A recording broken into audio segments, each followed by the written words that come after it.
Hello किसान भाइयों, राम राम। आज हम बात करेंगे इस वीडियो के माध्यम से लहसुन की फसल में बोरोन का प्रयोग क्यों करना चाहिए, कब करना चाहिए और कितनी मात्रा में करना चाहिए, और सबसे इम्पोर्टेंट जो बात है, बोरोन के लहसुन की फसल में क्या लाभ होने वाले हैं। मेरा नाम है बाबू राजपूत और आप देख रहे हैं किसान भारत की जान चैनल। तो बने रहिए मेरे साथ इस वीडियो में अंत तक। ये वीडियो आपके लिए ज़रूरी होने वाला है क्योंकि अक्सर किसान भाई बोरोन का प्रयोग अपनी लहसुन की फसल में नहीं करते हैं। तो बोरोन का प्रयोग क्यों करना चाहिए, तो बने रहिए मेरे साथ, जानते हैं क्यों करना चाहिए और स्टार्ट करते हैं ये वीडियो।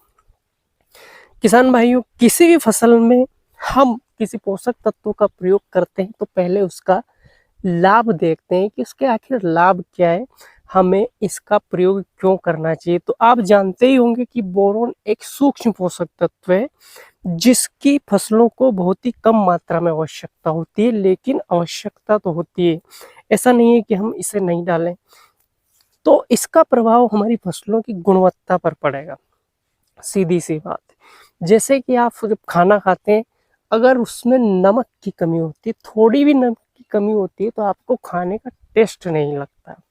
इसी प्रकार फसलों में भी सूक्ष्म पोषक तत्व की थोड़ी भी कमी होती है तो उसकी गुणवत्ता पर, क्वालिटी पर उसका प्रभाव पड़ता है।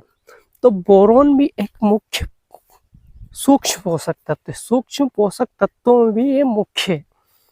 तो इसका लहसुन की फसल पर क्या प्रभाव पड़ने वाला है, आखिर लहसुन की फसल में बोरोन का क्या महत्व है। लहसुन का जो उत्पादन करते हैं हम, मुख्य रूप से उसका उत्पाद होता है उसकी गांठ, कली।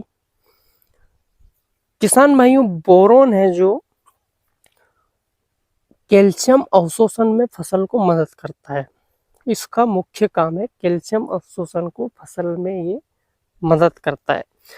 अगर फसल हमारा कैल्शियम अवशोषण अच्छे से करेगी भूमि से, तो कैल्शियम का जो काम है वो है फसलों में कोशिका विभाजन का।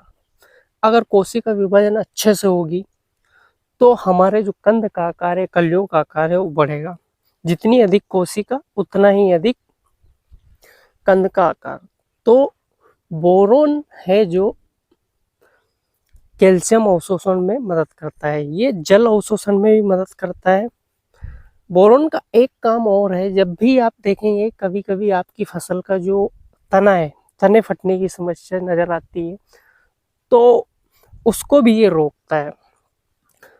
ये सेल वॉल को मजबूत करता है, मतलब आपकी जो तने फटने की जो समस्या देखने को आपको मिलती है उसे काफ़ी हद तक ये कंट्रोल कर देगा, अगर आपने सही मात्रा में सही वक्त पर इसका प्रयोग किया तो।